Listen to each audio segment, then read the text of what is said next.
dell'architettura presso l'Università di Firenze ed è attualmente responsabile anche di numerosi progetti di cooperazione scientifica e culturale dell'Università di Firenze in aree geografiche europee e anche extraeuropee, che però tralascio, diciamo, lo lasciamo nel suo curriculum perché ha al suo attivo in questo settore numerosissime attività che sono dedicate al patrimonio culturale, all'architettura e al paesaggio urbano, in particolare nel settore del rilievo, della rappresentazione di monumenti, beni culturali, documentazione e anche restauro. Le aree sono europee ed extraeuropee sono molte, ricordo tra le altre la Lituania, l'Ucraina, la Repubblica di Carelia, Israele, il Messico, Cuba e anche il Brasile. Tralascio anche la copiosa serie di ricerche dedicate ai beni culturali italiani, nelle quali in particolare vorrei sottolineare il lavoro di ricerca sulle possibilità offerte dal rilievo digitale nel campo archeologico, architettonico e urbano in generale, ma anche la possibilità di conciliare la memoria del passato attraverso i monumenti e l'innovazione con le tecniche, diciamo, più moderne. Allora, a questo punto, considerando il tema della comunicazione di stasera, mi vorrei più concentrare, focalizzare sulla Toscana e su Firenze in particolare, anche perché in questo modo già si può, da queste poche citazioni, si può apprezzare anche l'importanza che l'indagine scientifica ha nella conservazione e nella valorizzazione del patrimonio storico e culturale, che poi è anche una delle missioni della nostra associazione. Quindi questa sorta di connubio tra la cultura dei beni storici e anche l'ambiente. E quindi cito, per prenderla alla larga, le fortificazioni di Piombino di Leonardo da Vinci, il rilievo digitale dell'area archeologica di Rocca San Silvestro, che è uno dei primi siti poi anche musealizzati che riguardano l'epoca altomedievale, lo studio sui bagni di Petriolo, che poi è anche un'azione importante che Italia Nostra ha portato e sta portando avanti. E poi, per venire più vicino, nel Valdarno Superiore, le indagini sulla Pieve di Gropina, la città muraria di Lastra Assigna. Per Firenze in particolare, prendendola un po', diciamo, alla larga, vorrei citare Firenze in grande, sguardi sulla città possibile, e poi a questo si può aggiungere idealmente, in questo rapporto tra il passato e il futuro, i percorsi nascosti nella Firenze storica. E ancora Firenze lo sport, l'allargamento di Via dei Calzaioli, un lavoro sulle cascine, sul velodromo delle cascine, e in ultimo, per terminare, in questa veramente numerosa serie di ricerche, di pubblicazioni, mi preme anche come studiosa, come geografa, ma anche come docente, citare i lavori fatti all'Archivio Storico Comunale di Firenze, lo studio sui disegni e anche diciamo le indagini sulla banca dati Archivis, che è molto importante come strumento di ricerca appunto sia per gli studiosi, non solo di geografia, ma anche un ottimo strumento di ricerca didattica, anche se a un livello ovviamente primordiale quando si parla di studenti della scuola superiore, ma insomma è un modo per farli entrare anche a distanza in quest'epoca di DAD e di didattica digitale in un archivio. È normalmente difficile anche nei periodi non Covid, ma non per colpa degli archivi, ma per colpa, diciamo, della scuola che ha pochi spazi per le uscite, i tempi sono molto congestionati a volte, e quindi questo è uno strumento molto importante di approfondimento anche proprio formativo.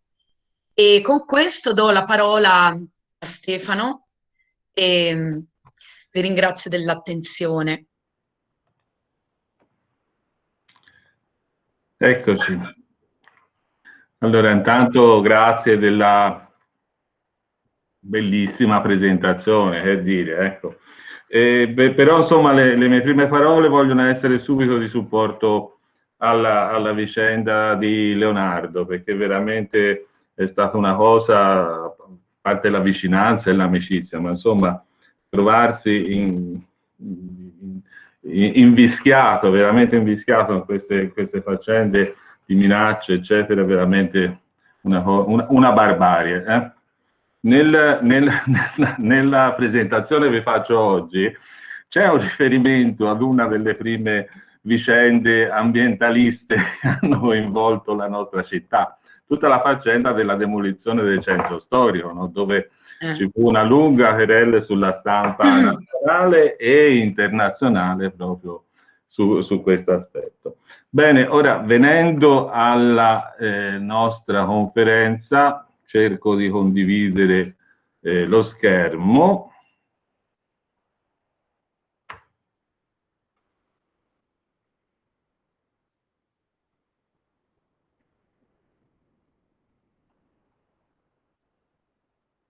Ecco, so se vedete, ho fatto un PDF leggero.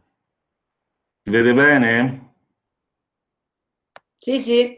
Bene, perfetto. Sì, sì. Allora, il tema di oggi, intanto c'è il titolo sbagliato, ma perché il titolo l'abbiamo concordato ovviamente in casa prima della capire proprio tutta la sequenza degli eventi delle nostre conferenze.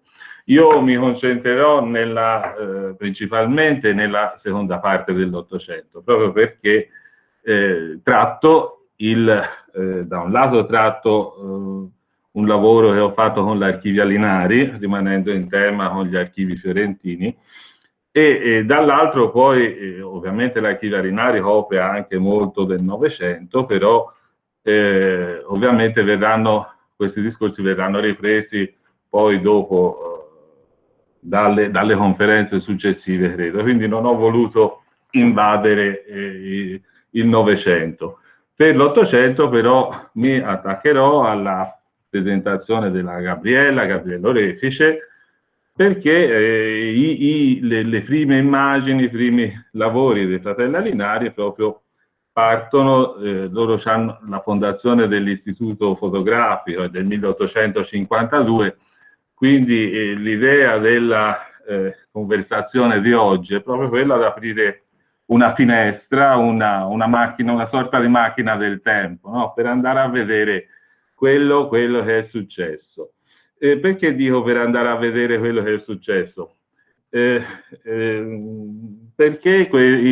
il lavoro dei fratelli Alinari è un lavoro veramente incredibile, visto soprattutto come con gli occhi moderni. Quando ho rimontato questa presentazione, proprio mi sono reso conto dell'importanza dal punto di vista del reportage. Visto con occhi moderni, gli Alinari fotografano lo stato di fatto, lo stato di una città, di un ambiente sociale, un ambiente economico, ma soprattutto, come vedremo su Firenze, questo periodo è il periodo delle grandi trasformazioni di Firenze capitale, ricordando la demolizione del centro storico, ma anche di tante altre cose che vedremo nella nostra presentazione. Quindi c'è questo aspetto di foto di attualità, insomma, che ci presentano, e ci presentano, per così dire, anche disvelano la parte brutta di quello che è stato la realizzazione di tutti questi progetti che appunto nei progetti, poi vi farò vedere la differenza tra quello che si immaginava, quello che si progettava e poi la realtà effettiva. E anche appunto con foto, diremmo così, in corso d'opera di queste realizzazioni. L'altra cosa che vi voglio dire è che io ho avuto l'occasione di lavorare con la Fondazione Alinari in cooperazione con la Treccani per l'uscita di un volume su Firenze che si chiama Firenze, luoghi, persone, visioni, dove ho redatto proprio un report appunto della storia di Firenze documentata dalle fotografie Alinari. Bisogna dire che attualmente, devo ricordare questo fatto, che la Fondazione Alinari è stata chiusa, non la fondazione, la proprietà Fratelli Alinari ha fallito, ha chiuso, eccetera. L'archivio Alinari è stato rilevato dalla Regione Toscana, ora pare sia la parte amministrativa sia stata risolta proprio nel gennaio di quest'anno, però rimane il grande tema della ricollocazione dell'archivio, che è stato trasportato, è andato via dalla sede originale, e quindi chi di voi ha avuto la fortuna, magari l'altro giorno ne parlavo proprio con la Gabriella, che ha fatto delle visite con gli studenti, che ha avuto la fortuna di vederlo, insomma è un bel ricordo, è rimasto un bel ricordo, è una delle cose di Firenze che si perdono. Venendo a questo film, appunto, a questa finestra affacciata sul tempo, l'altra cosa che vi voglio dire è che le foto Alinari sono conosciutissime, sono state pubblicate in vario modo, tantissimi libri fanno, le riportano. Noi, quando abbiamo fatto questo lavoro, abbiamo scelto, e sono state scelte proprio per questo lavoro, quelle meno conosciute. Ovviamente tante le conoscerete, ma molto spesso le immagini che vedrete sono inedite, appunto, e fanno parte di questa selezione di immagini che abbiamo fatto per realizzare questo lavoro. Ecco, si parte dalla vista di Firenze. Io faccio un percorso a cerchio ora intorno alla Firenze degli anni 60, della metà dell'Ottocento, e abbiamo, appunto, queste sono le prime vedute. Ora, sono pienissime di dettagli, non ci possiamo soffermare, ognuna di queste meriterebbe una conferenza facendo gli ingrandimenti di tutti i dettagli che si possono vedere, ovviamente. Però questa è la Firenze, fa da pandan con la veduta precedente, ritorno indietro dal piazzale, ecco. E questa è, grosso modo, considerate la posizione degli edifici, è grosso modo la stessa veduta prima, appunto, della realizzazione del piazzale. Ovviamente il piazzale era il piazzale Michelangelo, appunto, privilegiato, insomma, e appunto il fulcro, poi, come c'è scritto appunto sulla loggia e la lapide che ricorda l'opera del Poggi, no? Il fulcro di tutta l'opera del Poggi. Vi mostro anche questa pianta, che è del 1837, che ci fa vedere proprio lo stato che verrà documentato da queste foto. Cioè una Firenze piccola, chiusa nelle mura, qualche anno dopo verranno intasati quei pochi spazi verdi che si possono ancora intravedere in questa cartografia, ma vorrei portare il vostro interesse su questa veduta che sta in basso, che io ho ritrovato dettagliando, appunto, alcune. Qui ho due vedute di Firenze del 1860, cioè appena adattata la Villa Reale, la Villa Petraia. Questo è il campo di Marte. Chiudere i microfoni, per favore. Questa è la Villa Petraia, veduta dalla Villa Petraia di Firenze attorno agli anni 60. Ecco, io ho fatto un ingrandimento e poi un'ulteriore veduta, sempre di Firenze, quindi vedete l'immediatezza del rapporto con del panorama fra la villa e la città di Firenze. Se qualcuno chiuda il microfono. Anna, chiudiglielo te. E qui vi faccio proprio un parallelo tra quella veduta della carta del 1837 e la veduta fotografica. Sembra è assolutamente la stessa. Quindi vediamo questo mare verde appunto che circonda, punteggiato da ville, torri, palazzi, eccetera, che circonda la città, ma che la città ancora intatta. Diciamo qui forse erano già cominciati, se ne vede pochissima traccia, ma dei lavori del Poggi, però la situazione è assolutamente identica. Tanto per farvi capire, questa è via Bolognese alla Pietra, ecco, quindi la situazione delle classiche nostre vie di campagna, ma questa era la via Murata, però quella era una delle principali arterie di comunicazione tra Firenze appunto e il nord. Questo è un caso che l'ho trovata nell'archivio. Ritornando dall'altra parte, ecco sempre la stessa veduta di Firenze sotto l'attuale piazzale Michelangelo. Qui vediamo ancora vista schermo intero. Aspetta. Scusate, modalità schermo intero. Aspetta, ecco, meglio,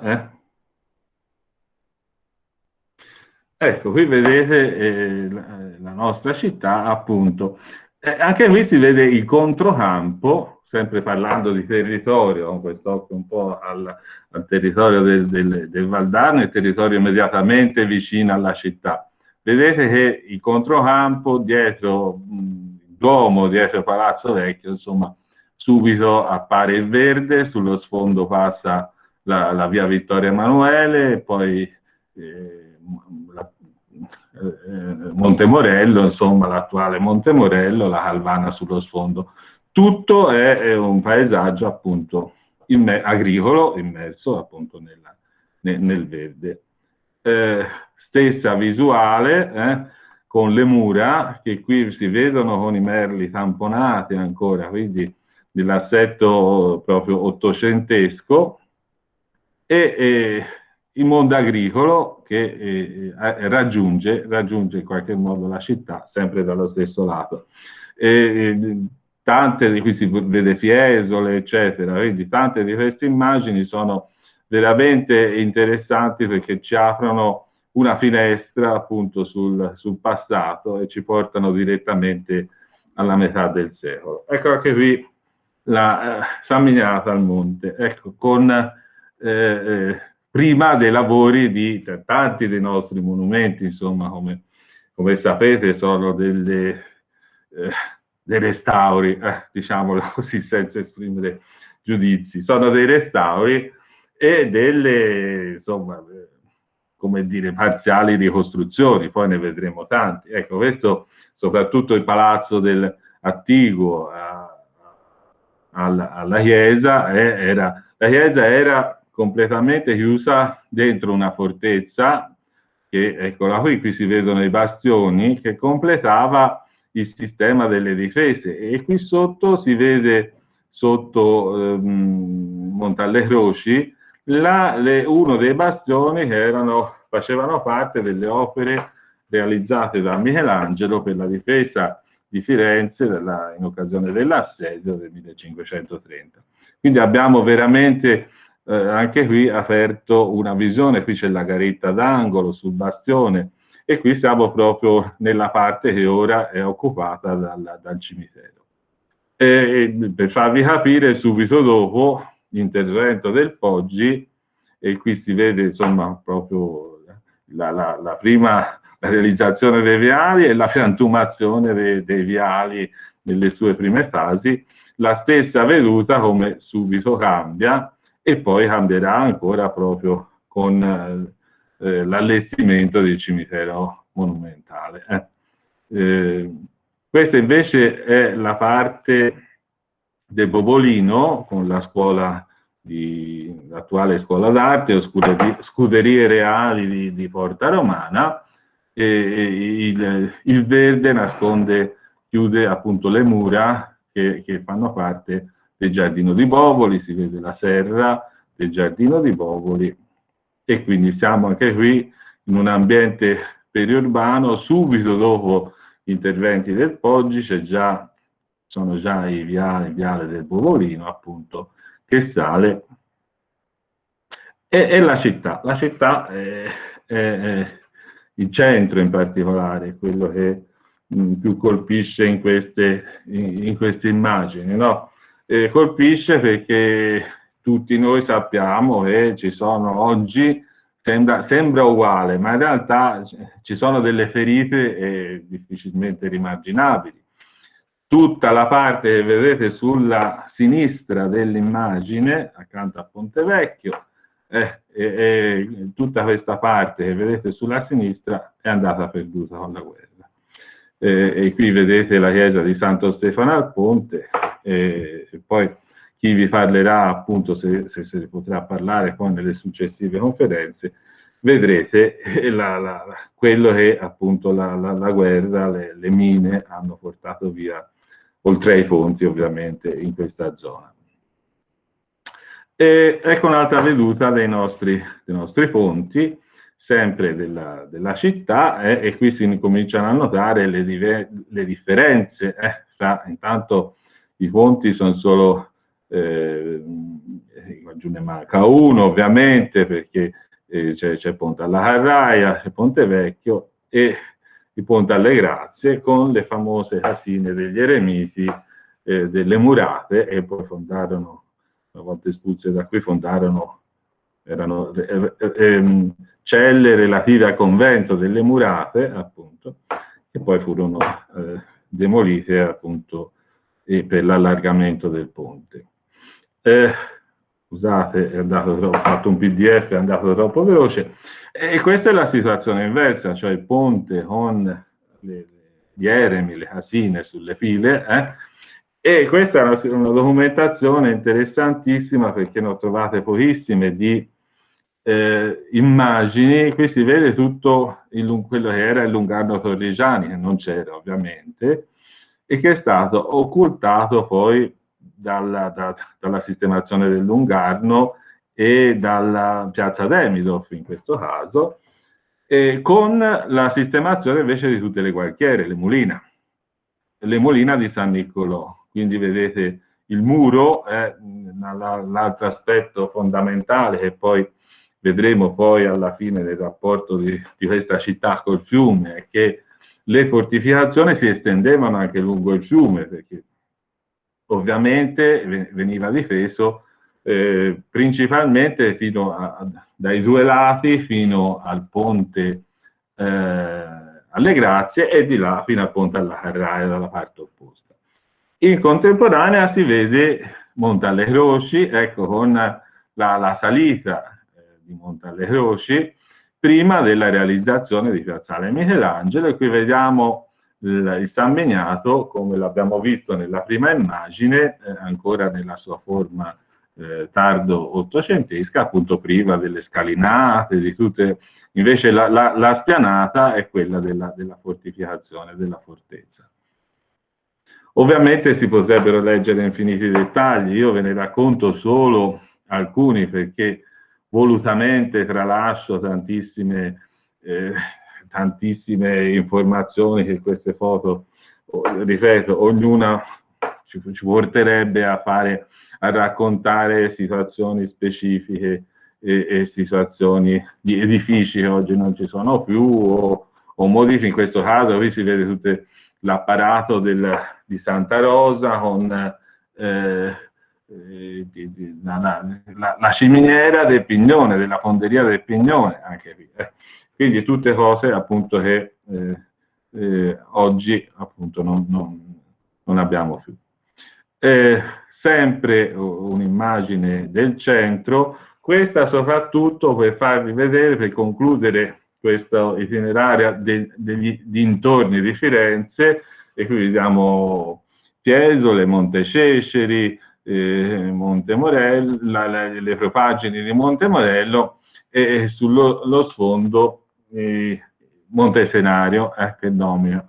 Anche qui la densità edilizia in basso si sta sviluppando, in alto appunto molto meno.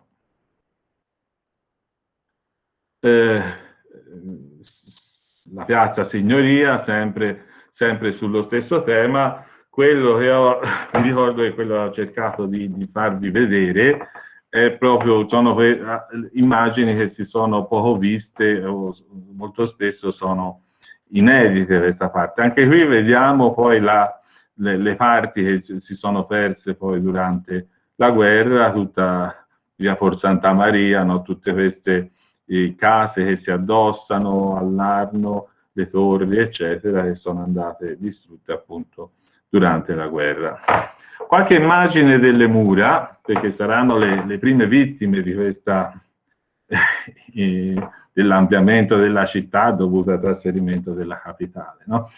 E quindi qui siamo a Porta Romana, vedete ci sono i borghi esterni alle mura che arrivavano, non c'erano le piazze all'esterno, ovviamente costruite da appoggi, ma case, borghi extraurbani, e poi via via si sono addossati, avvicinati alle mura. Questa è la porta sotto il Forte Belvedere,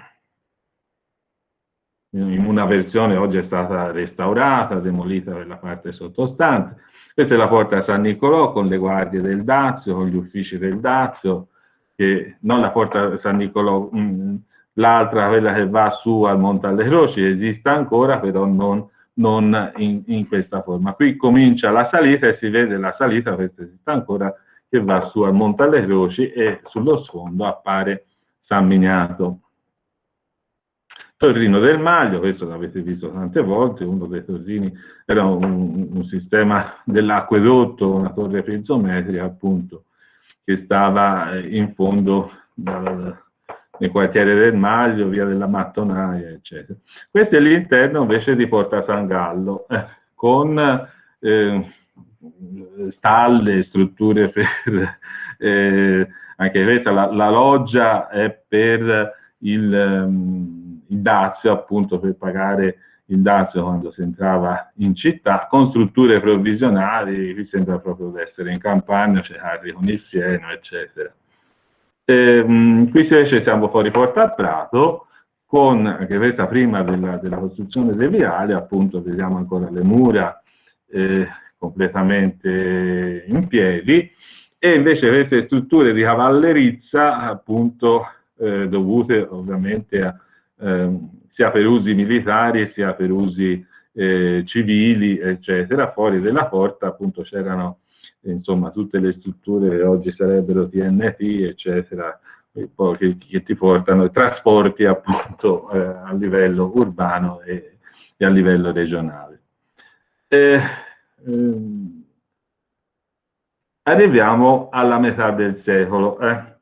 Ripeto, e non citerò tutti gli interventi puntuali, ma solamente vi faccio vedere delle immagini che ci danno intanto l'idea di come cambia l'immagine della città. Ho preso alcune dove c'è anche la vita della città, la popolazione. Qui vedete i tram a cavalli, vedete l'illuminazione a gas, sono le grandi innovazioni appunto poi c'è l'allargamento di Via Larga, quindi insomma tutta una serie di grandi innovazioni che con la metà dell'Ottocento si fanno sentire in città, ancora prima dell'avvenuta della capitale. Questa l'avete già vista dalla Gabriella, ma ve la faccio rivedere proprio per capire l'allargamento di Piazza del Duomo, no? La demolizione del fabbricato dei canonici. Quindi si comincia a costruire quella città ottocentesca di grandi masse, grandi isolati, classicisti, insomma, no? Che configurano l'immagine di una città più borghese, insomma, più consona questa era l'aspirazione di Firenze, più consona all'immagine delle città europee, anche perché era frequentatissima da turisti, oltre che appunto dal punto di vista commerciale, e quindi l'adeguamento dell'immagine della città era senz'altro via Calzaioli, che abbiamo già visto, insomma, ora qui c'è una stampa, ma poi vedete la fotografia, fu uno degli eventi principali di questa innovazione, no? Tra l'altro qui si vede la vitalità appunto del centro urbano che in questi giorni rimpiangiamo, e questa è la foto appunto, no, è sempre, mi pare una, insomma, no, questa è una stampina, è una stampa dall'altra parte, perché la via Calzaioli era stretta fino a San Michele, e quindi fu fatta questa operazione di oggi sarebbe discutibilissima, da tenerne anche in conto per quanto riguarda tutti gli aspetti antisismici, sicurezza, Stato, insomma, questi edifici furono nettamente tagliati, e quindi le facciate vennero ricostruite sui tagli degli edifici vecchi, eccole qui, e quindi qui vediamo sempre l'immagine di questi isolati con un grande un edificio monofacciata, appunto, che con facciata continua ricopre quasi tutto l'isolato, proprio in conformità a quanto si stava sviluppando o si era sviluppato fin dall'epoca barocca, appunto, nelle grandi città europee, che sminuiscono poi in un certo qual modo l'aspetto appunto del monumento, no? Perché diventa un elemento seriale. Anche questo ve lo faccio vedere proprio per capire come si ragionava allora, cioè l'immagine di questa stradina con le torrette, eccetera. L'immagine di tutti i negozi della parte bassa, compreso, qua giù si vede già c'era il Bazar Bonaiuti, no? I magazzini 48, e poi quest'arco con le colonne verranno rimontati sulla facciata e sono ancora lì. Per tutto questo viene sostituito appunto da queste palazzate continue che oltre a rettificare c'era anche un motivo di traffico, l'incremento della popolazione, eccetera, certamente dava motivo a questi interventi di essere realizzati. Vi ricordo che la prima parte dell'allargamento di via Calzaioli invece è una delle operazioni urbanistiche del XIV secolo, proprio come la costruzione della piazza intorno alla parte tergale del Duomo, no? Quindi addirittura si pongono in continuità con gli interventi medievali. Via dell'Oriolo, eccolo qui, ora ve le scorro un pochino più velocemente, anche con foto più moderne, tanto per capire come che tipologia di intervento si pensava allora di fare dentro questa città, che era nella sostanza, come abbiamo visto all'inizio, una città medievale, poco rinascimentale e pochissimo ottocentesca. Questo è uno dei grandi interventi che fanno da diciamo, preludio poi per quello che sarà la distruzione del centro, no? La riorganizzazione del centro. L'allargamento di via Ceretani, con la riduzione, si chiamava così, di Palazzo Ceretani, e lo spostamento della famosa loggetta, e qui ve la vedete nella posizione originale, che chiudeva la via come un elemento, insomma, di chiusura, una quinta scenica. Poi invece la ritroviamo subito dopo questo intervento. Anche qui vi faccio vedere il progetto, perché è curiosissimo questo fatto di affettare i palazzi con un coltello, no? Vengono tagliati. Vi vedete il giallo, il Palazzo Ceretani nella sua forma originaria, con la loggetta qua giù, che viene tagliato, demolito, con pochissimi interventi di ricostruzione, che sono di ricostruzione proprio semplicemente della facciata, e qui vedete lo spostamento della loggetta, che del Cigoli ovviamente, che viene spostata in piazza San Michele.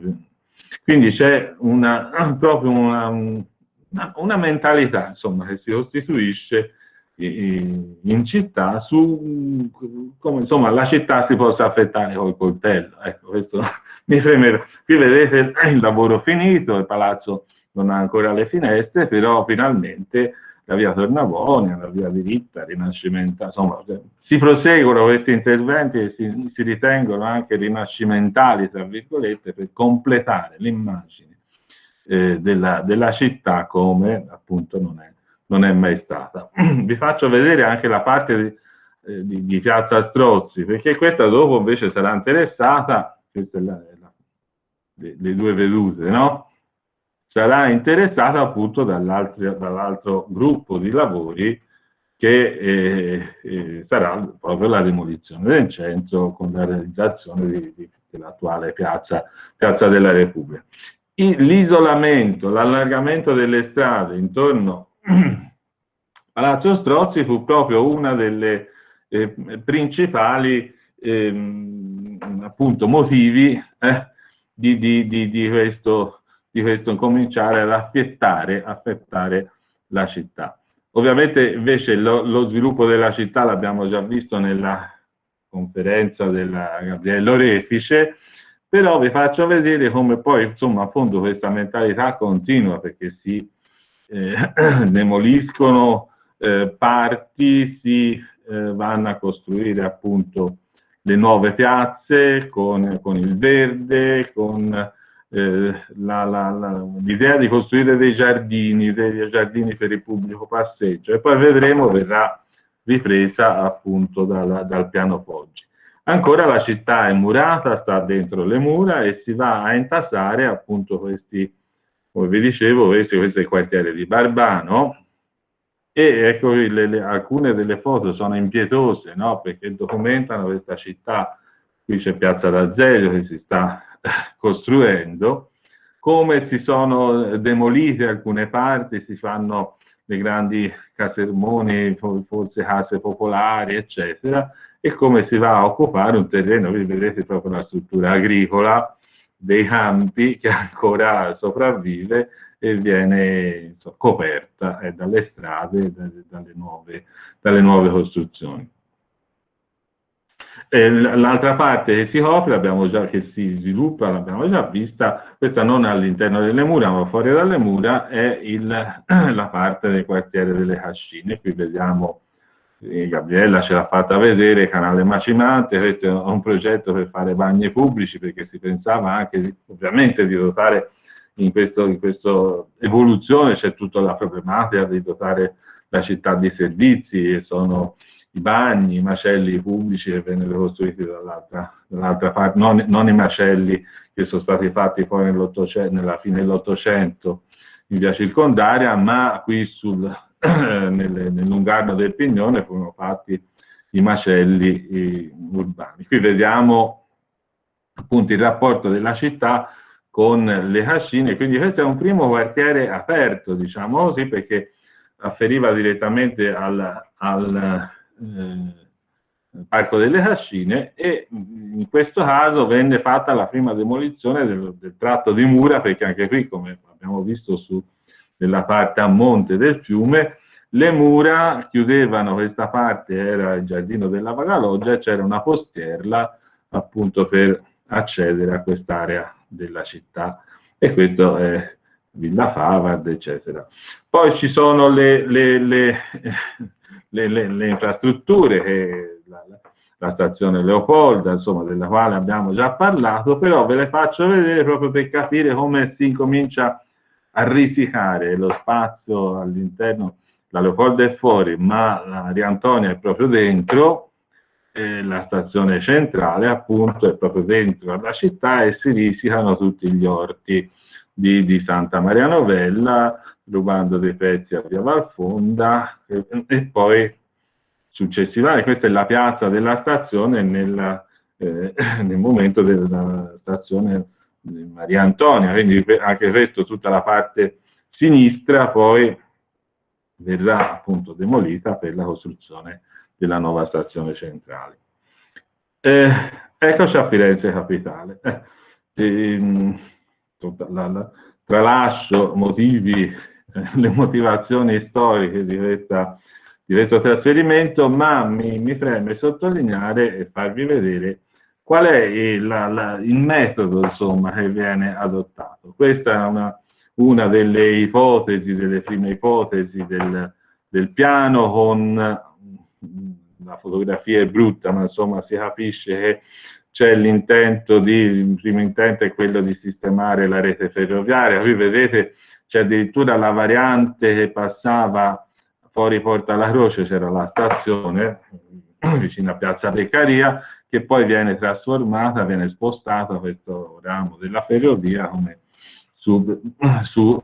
diventa l'attuale poi ramo che va a Campodimarte e così via. Vedete i raccordi sulla ferrovia livornese e sulla invece transappenninica che riparte da questo lato. Quindi c'è tutto, i quartieri, praticamente i nuovi quartieri sono, se così dire, con ingenuo, modo molto ingenuo, articolati appunto in una serie di rettangoli intorno al sistema dei viali. Ma vediamo poi il piano Poggi nella sua interezza. È un piano che tende a saturare tutta la pianura intorno alla città. Qui vedete addirittura c'è tutta la parte di Campodimarte, era pensata come un grande parco giardino, no? E quindi qui proprio ve l'ho messa perché si vede questo modo di costruire la città, no? Alternata a spazi urbani grandiosi o addirittura impraticabili, perché qui vedete la parte di San Jacopino non si capisce perché c'ha questi isolatoni enormi, la parte del Romito, insomma, no? Mentre quello che conta è molto meglio definito, sono tutto il sistema del verde che circonda la città. Il verde che viene trasformato, qui vedete proprio la relazione Parco di Popoli, la relazione con il parterre, insomma, questi elementi verdi con il piazzale che poi verrà occupato dalla caserma dei Carabinieri dopo Piazza Beccaria, insomma tutte queste parti sono più accurate, quindi c'è proprio quest'idea che la cintura di verde debba poi preludere allo sviluppo della città dotandola dei servizi. E ecco qui le vedute di progetto, questo è il piazzale alle Cascine, ovviamente, l'attuale Piazza della Libertà, eccetera, eccetera. Ma anche qui sempre il rapporto con i parterri, il verde, poi dopo si inserirà l'orticoltura dietro, insomma, lo vedremo poi con la serra del Roster. Si costruisce appunto questa città ideale, ma prima di realizzarla passeranno anni, passerà una serie interminabile di lavori. E questo è l'altro aspetto di cui vi parlavo, il reportage, no? degli alinari, cioè che stanno facendo, sì, ci sono dei bellissimi progetti, ma la realtà qual è? Eccola qui, ecco, questi borghi andranno in demolizione. Qui siamo nel tratto del viale che porta a Piazza della Libertà, vedete l'Arco di Trionfo in fondo, la Porta San Gallo, le mura sono demolite e i materiali riutilizzati poi dopo per il livellamento del fosso, perché qui c'era il fossato ovviamente. Questa era la via circondaria delle mura e quindi c'è una Firenze che sta insomma con difficoltà attraversando questo momento di grande trasformazione. Qui vediamo invece le rampe del piazzale, l'altro grande intervento appena fatte, ancora senza la piantumazione, con il piazzale Michelangelo, e in primo piano ci sono le officine. Già è sparito tutto il complesso con la formazione del Lungarno che vi ho fatto vedere prima, delle Mulina di San Niccolò, e sono state sostituite dall'officina idraulica. Questa c'era una macchina a vapore che spingeva appunto l'acqua nell'acquedotto, e sotto l'Arno invece c'era galleria filtrante che procurava appunto l'acqua potabile per la città. Eccoci di nuovo sul piazzale, sul Monte alle Croci, e anche qui ecco che le prime fasi di costruzione della scalinata o la demolizione, la breccia nelle mura della fortezza di San Miniato, ancora il palazzo nelle forme che vedevamo prima, i bastioni, insomma, che sono molto degradati, però c'è questa immagine del giardino, insomma, dei viali, con la piantumazione. Ecco qua la loggia del piazzale. Il giardino di Tivoli, altro elemento fondamentale nel sistema del verde urbano, parco di divertimenti realizzato sull'area appunto del Popolino. Ancora oggi la sistemazione a verde c'è, ma tutti questi edifici in legno con elementi per il divertimento, bar, ristoranti, erano stati pensati in funzione appunto dell'uso da parte della borghesia di queste strutture, di questi parchi, oggi sono andati perduti. Questo è il giardino della fortezza, proprio per farvi vedere una fotografia d'ambiente con persone, appunto come veniva vissuto il verde e come appunto fosse essenziale appunto per la vita della città ottocentesca. Qui abbiamo Piazza della Libertà con il viale appena piantumato, una riedizione di questa cosa l'abbiamo vista ora, che hanno da un paio d'anni hanno ripiantumato la parte di fronte all'ex palazzo delle ferrovie, no? E quindi ci siamo trovati con un pezzo di viale spoglio, no? Abbiamo rivissuto un po' questa situazione del primo impianto dei viali. Ecco, qui invece gli alberi sono già cresciuti, c'è già tutta intanto i servizi pubblici, le diligenze, ma abbiamo anche il tram, dopo vedremo c'è il tram a vapore che funziona e che quindi riconnette tutte queste parti della città che sono diventate appunto, sono rimaste lontane dal centro. Il cimitero degli inglesi, altro elemento, si trattava di un cimitero, di un bastione addossato alle mura che viene usato invece come scusa per costruire un ovale, una piazza con un ovale al centro, che ovviamente poi ha tutta la sua fortuna iconografica, l'isola dei morti, eccetera, insomma, che troviamo anche nella pittura e nell'iconografia. Le torri, che a questo punto, come abbiamo visto, rimangono invece monumenti, ma come oggi, monumenti e non si sa che farne, perché come qui subito si vede che vengono usate in maniera incongrua, servono per tenere cartelloni pubblicitari, fine. E quindi la problematica del monumento all'interno, come l'aveva pensato Poggi, no? La conservazione della torre all'interno, un elemento determinante della forma, questa è una piazza meravigliosa, no? Con la sua forma circolare, gli edifici tutti uguali, eccetera, ripete delle grandi cose di San Pietroburgo, eccetera. Però, insomma, quando si perde la funzione, poi dopo è difficile riallocare le porte medievali, anche se si lasciano isolate al centro. Qui c'è la porta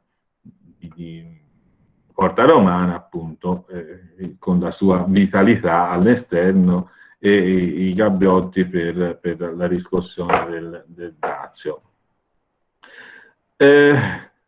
In concomitanza appunto con la sistemazione esterna, l'allargamento della città come si chiamava, si pensa poi a sistemare anche il centro, con un piano dell'ingegner del Sarto, molto meno famoso, ma più gravido di conseguenze per la città, perché fuori sostanzialmente si espandeva nella campagna un tessuto urbano con qualche pregio, perché si valorizzavano anche gli aspetti paesaggistici, eccetera, mentre cioè, i pensieri per Firenze erano gravidi di conseguenze. Questo è il paventato, poi non realizzato, allargamento di via Portarossa, che in qualche modo era l'anticipo poi della demolizione del centro. Qui vedete un grande viale che va da Albargello a Santa Trinita, insomma, e che taglia tutto il centro antico. L'altro progetto è questo, che poi in parte appunto verrà realizzato, cioè l'idea è proprio quella di smontare tutto il centro, qui vedete fino al San Lorenzo, insomma, di smontarlo tutto partendo dall'allargamento di via Calzaioli e poi realizzare la città, Torino, non so cosa, ecco, con grandi isolati e la grande piazza che poi verrà realizzata. Però questo anticipava quelli che sono i temi appunto che verranno resi attuativi invece una ventina d'anni più tardi. Quel che si fa è ritrasformare, di completare appunto i monumenti. Questa è l'altra grande idea. Già abbiamo il campanile dei Baccani qui fatto, però poi dopo c'è la facciata, e su questo insomma dopo alla fine vi farò divertire con la facciata del Duomo di Firenze. Qui vediamo, questo torna con le celebrazioni dantesche, il monumento di Dante ha cominciato a vagare, no? L'altra cosa che mi premeva segnalarvi, sono tornato indietro per farvi vedere il dado di Santa Croce. Questa è un'altra grandissima opera dei San Gallo, incompiuta, no? Il campanile di Santa Croce, però che era sul posto dove dopo è tornato di casa il monumento di Dante. Il dado di Santa Croce era la base costruita da San Gallo appunto per il campanile dell'Ilica. Opera che è stata perduta, appunto demolita, e da questo lato c'è andata a finire le scalinate e poi dopo c'è andata anche Dante.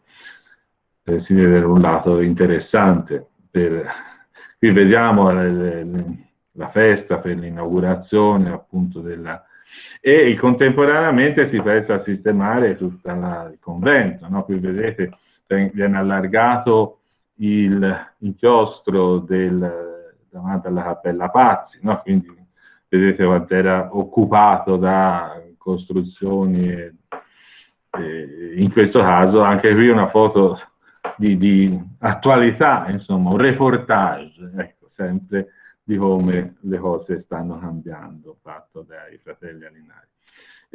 Qui vedete la cattedrale appunto con la facciata, ancora riporta, c'era una facciata dipinta della fine metà del Settecento a quadratura e che ora era tutta scolorita, sbiadita, e che insomma pareva tanto brutta, e quindi questo è un tema che parte alla metà del secolo ma troverà compimento poi anche questo verso gli anni '80.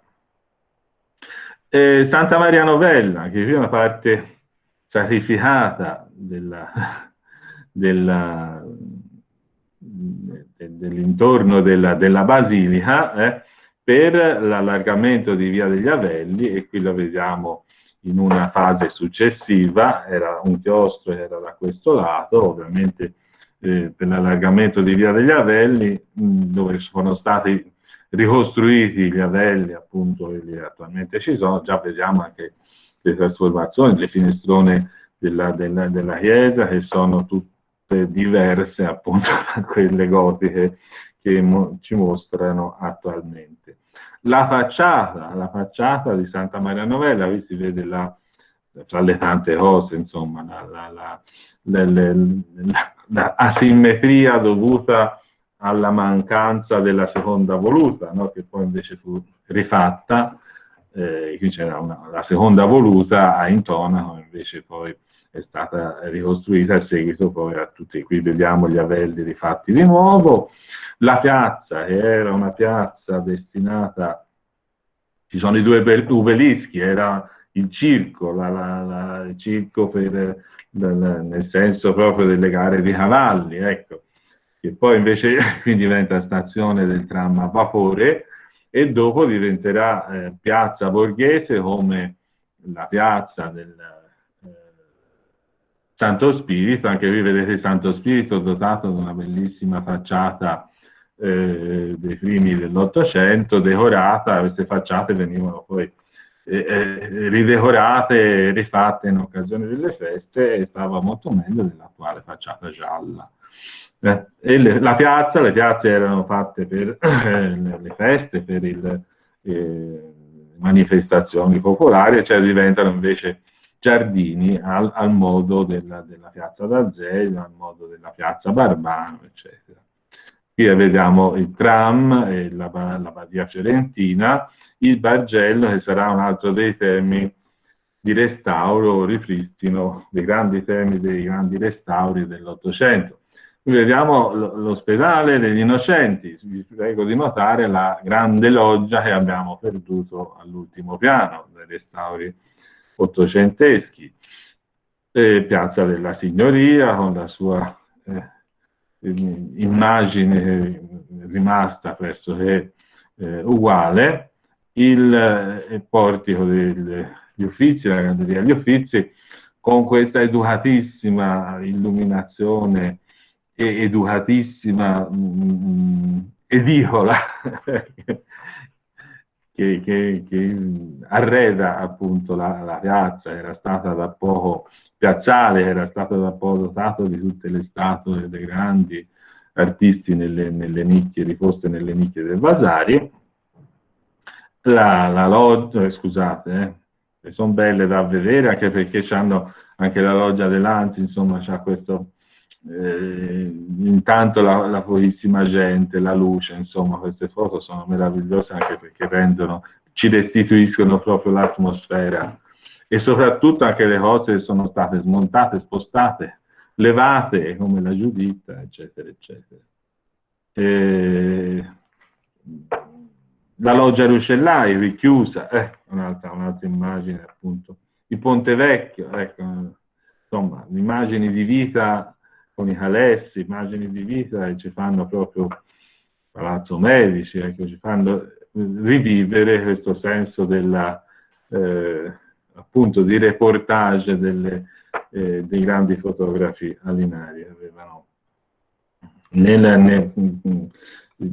appunto, io ho sfruttato solo una parte, ora non ci parlo sopra queste, tanto le riconoscete, però solo una parte dell'archivio per quanto riguarda la documentazione degli edifici, ma anche nel libro che abbiamo fatto per Treccani c'è la parte persone, che era veramente interessante, con le attività commerciali, con le modalità di vita. Io purtroppo non ho a disposizione queste immagini, se non qualche una che vi faccio vedere sull'Arno dopo, ma sono appunto immagini eccezionali.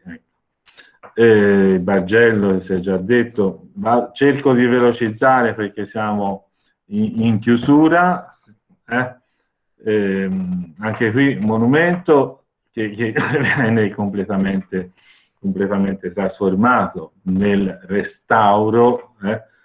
Qui in questo lato ci verrà spostato il tabernacolo di Santa Maria delle Trombe, che verrà rimosso dall'operazione di risanamento del centro storico, vabbè, il mercato dei fiori sotto le logge e il mercato nuovo.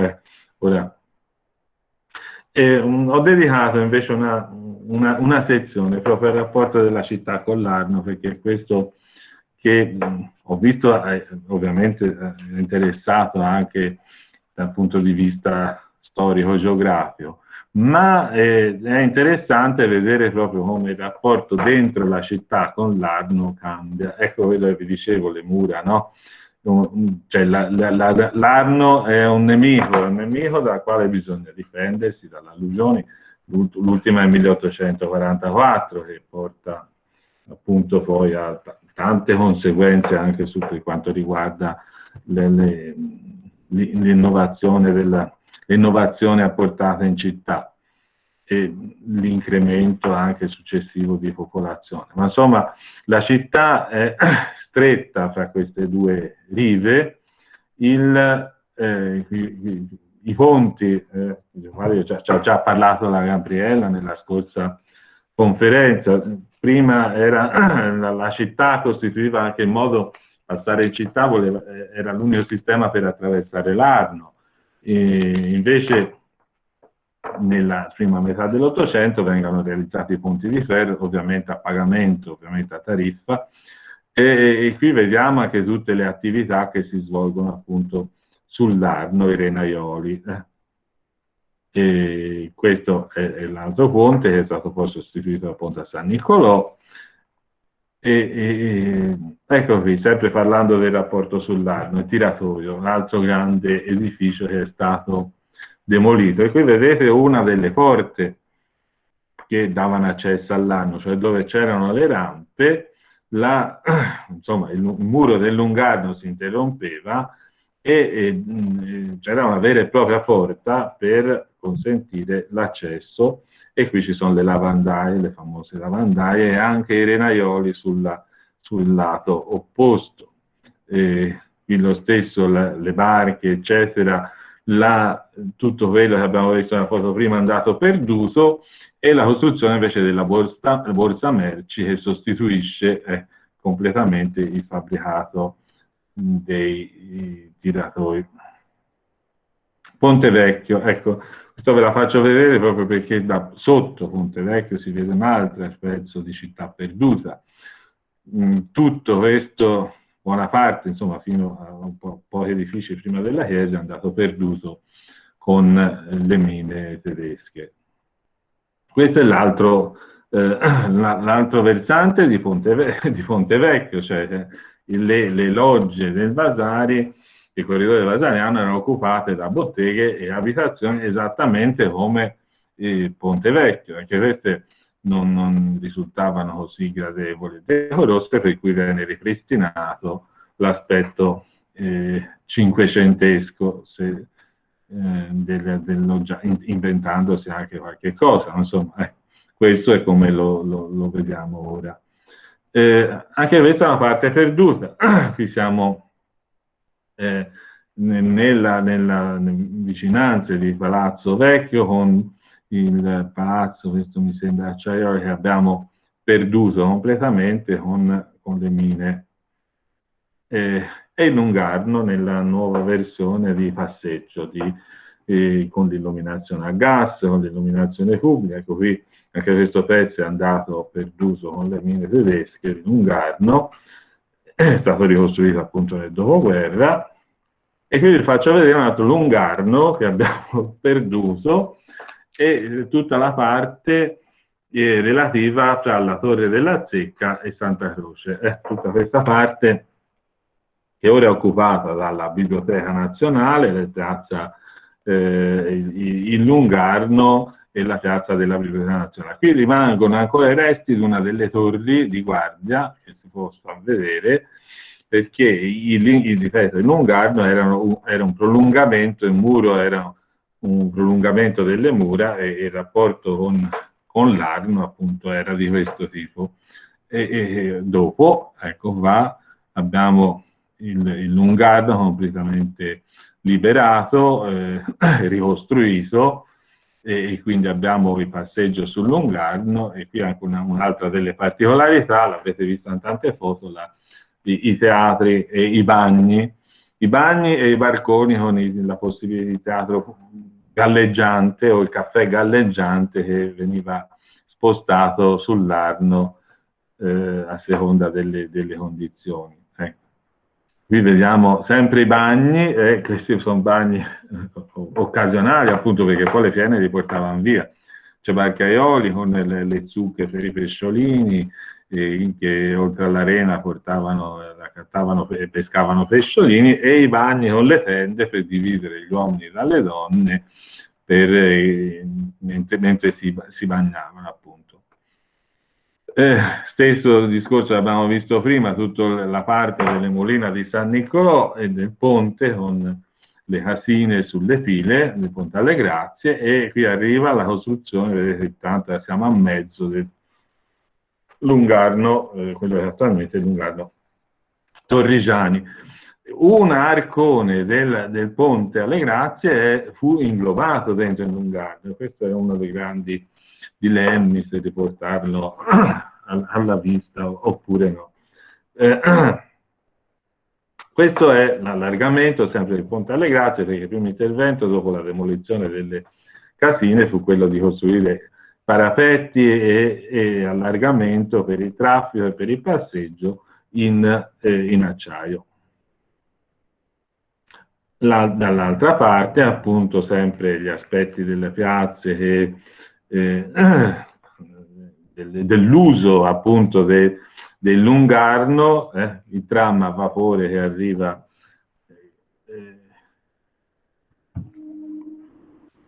sul Lungarno,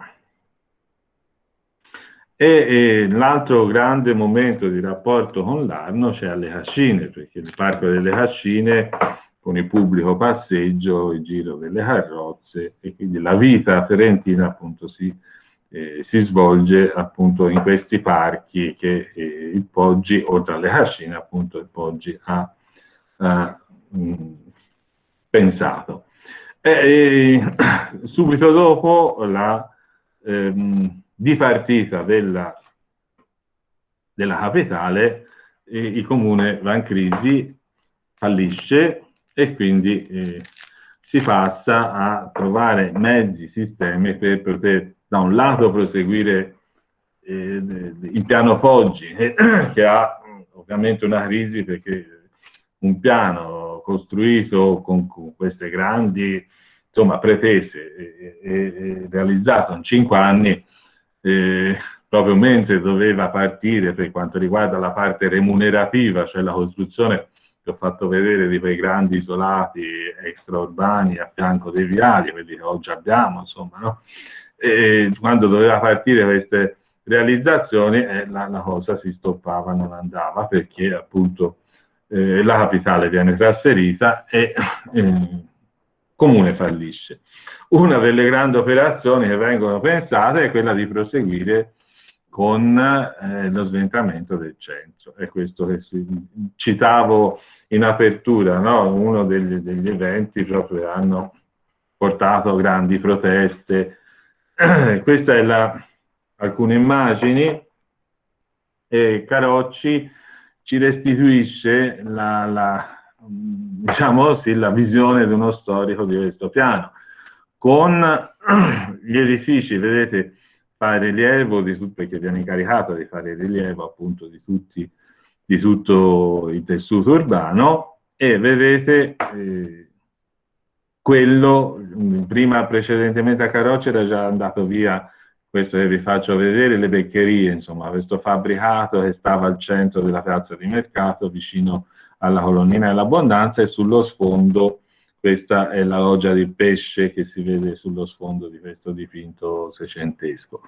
Già Carocci ha la piazza libera, perché le vecchierie erano state demolite, c'è la loggia del pesce, c'è la colonnina dell'Abbondanza, e questo è il tessuto urbano che lo circondava. Il ghetto, che vediamo il vecchio palazzo vescovile che verrà demolito anche questo, e quindi si prosegue quella logica. Qui abbiamo già la via Strozzi, la piazza Strozzi, vedete c'è questo angolino nel mezzo, no? Che l'ho fatto vedere precedentemente, poi anni prima era stata isolato Palazzo Strozzi, quindi allargato questo pezzo di strada, che richiedeva a questo punto il prolungamento da questo lato.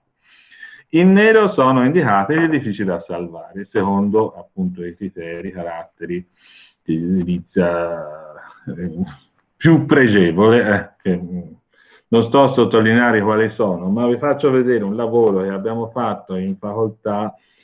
Questi sono stati il frutto di una tesi sui vicoli, eccetera. Ha portato dei risultati interessantissimi proprio per andare a ricercare le parti della Firenze medievale.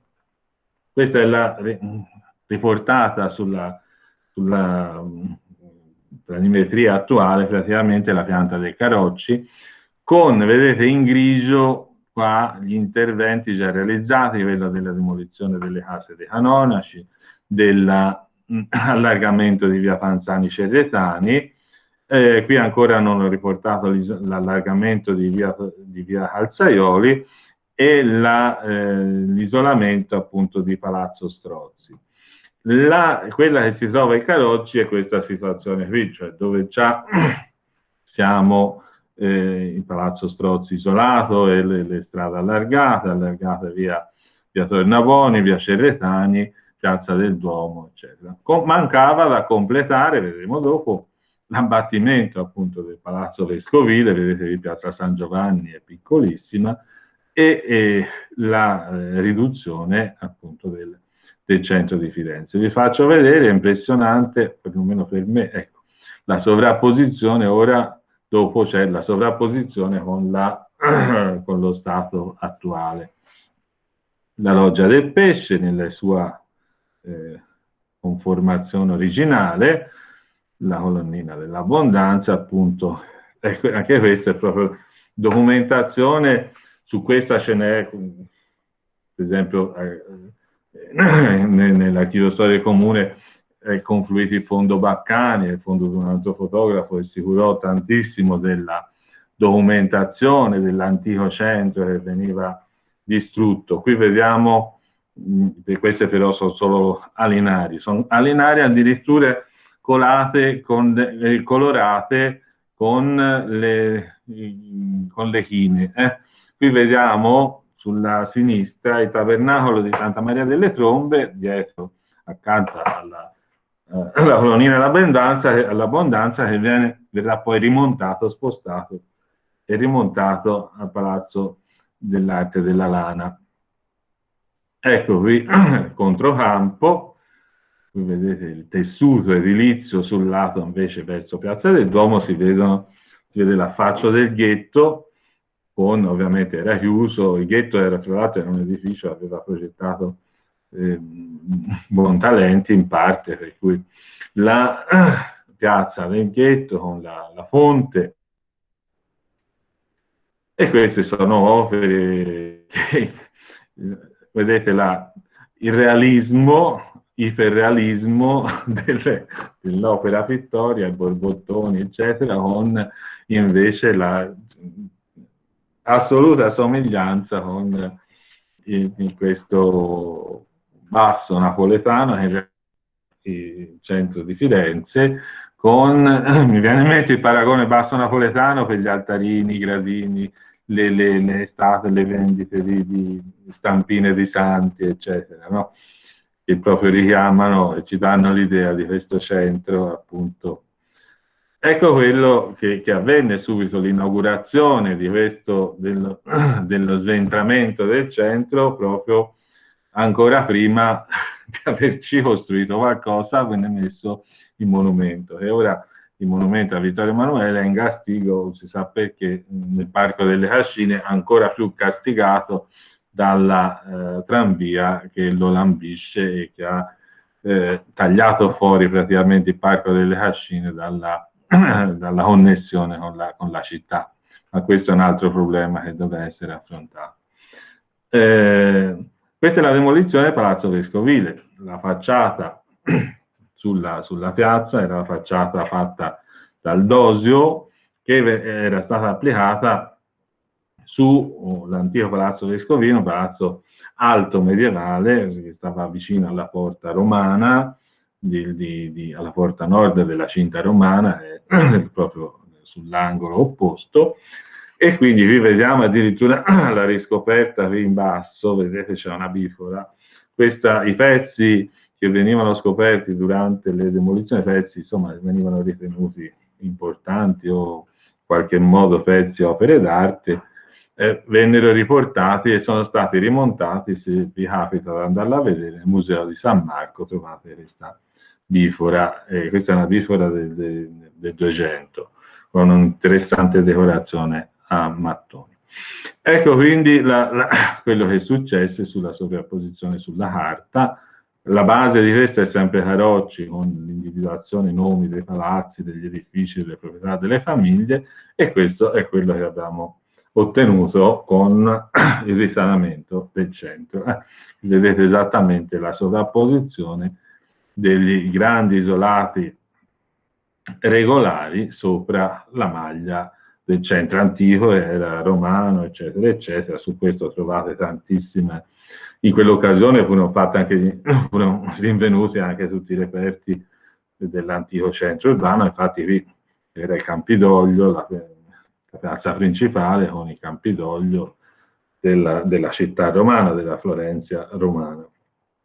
Corinti, questo nome, insomma, se l'andate a vedere anche su internet trovate tutte le cartoline dei Corinti con le ricostruzioni della Firenze, del centro romano di Firenze. Ecco la piazza finalmente compiuta, con le grandi vie del centro che hanno sostituito gli edifici medievali, le torri delle antiche casate fiorentine che hanno fatto la storia di Firenze. E voglio chiudere, perché è l'ora, con delle cose strane. Questo è l'allestimento del mercato centrale, costruito appunto negli anni 80-90, no? Però era talmente bello questo edificio che all'interno del quale, prima di portarlo al mercato, avere fatto la fiera dei fiori, viene allestita al giardino, e quindi un altro luogo di culto appunto del verde fiorentino. E questa invece è l'immagine con le botteghe, con i banchi in marmo, insomma, che questa parzialmente perduta, ora l'abbiamo soppalcato, come si fa nelle buone occasioni, nelle buone famiglie. Se c'è un posto da sfruttare, la soffitta si soppalca e ci si fa l'appartamento. Allora, la facciata del Duomo, perché poi voglio chiudere con un piccolo video questa mia conferenza. Qui vediamo la facciata appunto settecentesca che copriva, c'era la facciata d'Arnolfo, la vedete un pezzo, non compiuta, la potete andare a vedere facendo una bellissima visita al bellissimo Museo dell'Opera del Duomo, dove è stata ricostruita. I pezzi di marmo, i pezzi scultorei sono stati, alcuni pezzi sono stati sempre conservati, perché fu smontata nel 500 e con la statua di Bonifacio VIII, quindi quest'anno con Dante va di modissima. Professor Natarini, buonanima, ha redatto la ristrutturazione del museo, bellissima, e ha fatto una bellissima sala con la ricostruzione della facciata, e quindi rimando a questa visita per capire com'era prima. Sta di fatto che questa è la facciata settecentesca, perché poi venivano applicate sul Duomo delle facciate posticce per le festività o per le feste granducali. Questa facciata è una facciata in falsa, diciamo così, architettura, in prospettiva dipinta, e oramai scolorita, e la prima operazione fu fatta fu quella di demolirla. Prima ancora di fare il progetto, insomma, si demolisce subito la facciata e si riscoprono. Questo perché per andare a ritrovare la possibilità anche tecnicamente di agganciarci il nuovo e pesantissimo edificio della nuova facciata. E qui c'è la nuova facciata. Questo dopo lo vedrete, no? Queste sono le due versioni del progetto, con la cuspide. Fatto un referendum popolare se si voleva la cuspide gotica oppure la terminazione piana. Poi vinse la terminazione piana, e quindi abbiamo sul progetto del De Fabris questa è la nostra facciata, che tra l'altro ci sta abbastanza bene, insomma, non ho nulla da eccepire. Vi faccio vedere, la presentazione qui è finita perché è finita, ma vi faccio vedere un'altra cosa, un altro lavoro che abbiamo fatto, piccolissimo, un video di 3 minuti, era una tesi di laurea, perché ora ci siamo lamentati di quel che si può lamentare di quel che è stato, però con questo video sono una tesi che si è fatta sulla facciata del Duomo e sui concorsi. Ecco, questa è la facciata, un modello 3D ovviamente della facciata attuale, ma voglio dire, dimostra che ci poteva andare molto peggio. E abbiamo provato a rimontare su questo modello quel che poteva essere, quel che poteva succedere se avesse vinto il concorso altre facciate. Al concorso parteciparono tantissime tavole, anche queste. Vi rimando per tutte le informazioni sul concorso al Museo dell'Opera. Ecco, qui vedete rimontato come ci poteva andare, e credo che ci poteva andare anche molto peggio rispetto a quello che abbiamo attualmente. Queste sono delle cose che anticipano il Deco. Questa operazione è stata fatta tra 1880 e 90, e quindi vedete questo per esempio un esempio con un grande, sproporzionatissimo portico che doveva in un enorme fabbricato davanti alla cattedrale. Un'altra cosa secondo me interessante, ma poi se fosse stata messa in atto, insomma, sarebbe stata veramente terrificante. E questa è la facciata di De Fabris, anche questa non era da meno, soltanto che poi con la votazione popolare gli si è tolto appunto quelle gigantesche cuspidi e è rimasta quella che è rimasta. Quindi si potrebbe dire anche questa come dire, come va di moda oggi, un progetto partecipato. Queste erano ricostruzioni dovute a Francesca Picchio, che ora è ricercatrice a Pavia. Io vi ringrazio per la vostra cortesissima attenzione.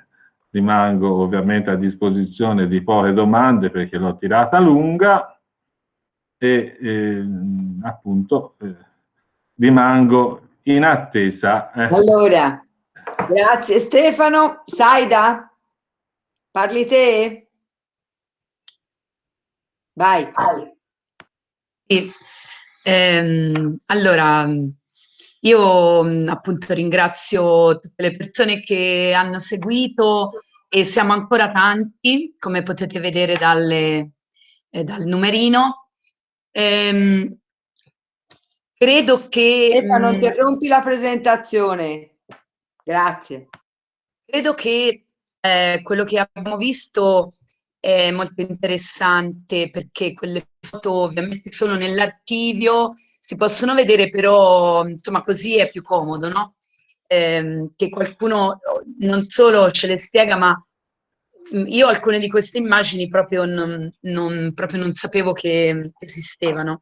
Ora per esempio non si possano vedere perché sono tutte negli scatoloni. Ah, ecco, quindi come non detto. Quello che mi ha colpito in particolare è che attraverso questa ricerca storica noi possiamo fare una riflessione indietro a ritroso, ma come dire, mettendoci nei panni di quello che può succedere oggi. Cioè, guardando ieri noi possiamo anche riflettere meglio e vedere meglio quello che sta accadendo oggi nella nostra città, poi in definitiva. Ecco, questo vorrei dire. Non so se poi qualcuno ha delle domande. Ci sono due mani alzate, sai? Ci sono due mani alzate, Sonia e Paola. Prego, Allora, Sonia. non le vedo, perché non le vedo? Sonia e Paola. Sì, Prego. sì, tocca a me? Sì, sì. Posso parlare? Sì.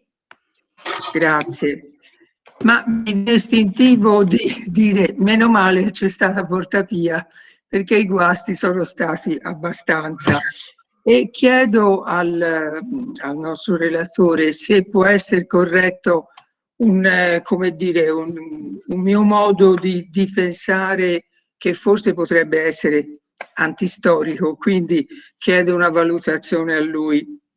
mi sembra di rilevare, ecco, che la classe dirigente fiorentina da Firenze capitale ai giorni nostri si caratterizzi per un brillante livello di mediocrità. A me sembra che sia una classe dirigente di copioni. A Parigi c'hanno la promenade, la si vuole anche noi, in tutta Europa c'hanno la tranvia, la si vuole anche noi, ma ecco, secondo un processo imitativo che culturalmente è veramente deprimente e soprattutto stringe il cuore vedere che certi guasti purtroppo non saranno rimediabili in nessun modo, ecco. Del resto, insomma, vediamo che questa Firenze capitale non fa altro che distruggere e copiare in qua e là da se stessa, insomma, dal romanico al gotico, eccetera. Ecco, anche di fronte ad osservazioni a proposito della tranvia, in difesa, diciamo, di una dimensione che comunque è storicizzata della città con il progetto Poggi, mi sono sentita dire, dico il peccato e non il peccatore, da gente comunque impegnata in politica fiorentina, ma a me del Poggi non me ne importa nulla. Ecco, chiedo allora, come dire, sono io antistorica o è davvero mediocre questa e la precedente classe dirigente fiorentina molto borghese, in senso deteriore? Poi rispondo? Vai, vai. No, io non voglio entrare in polemica, però io, come dico sempre, lo dico anche alla mia moglie, abbiamo quello che ci si merita, quindi non